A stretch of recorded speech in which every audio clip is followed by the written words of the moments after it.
Now, that right there is what you call a nice touch. That is what you call a nice touch. We're out here working on the 307.5.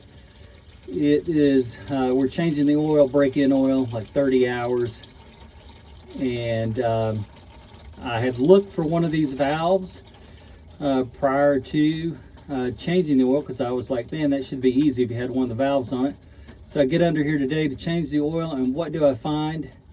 Caterpillar has already put a quick drain valve on it. I don't remember which brand this is, but I'm familiar with the style because this one has the locking lever, so there's no way that it can get opened up if it hits anything. But look at that. I mean, we've got the machine sitting level, and it is perfectly going between the grids. So good job to Cat for doing that. Probably going to make a little mess here with the changing the oil filter, but you can see it's easy to access.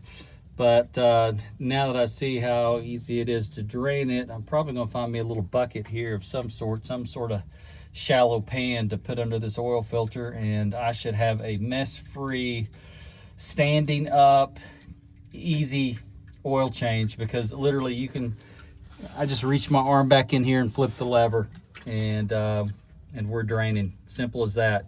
So great job again. Hats off to Caterpillar for good design for easy maintenance on the Cat 307.5 mini excavator.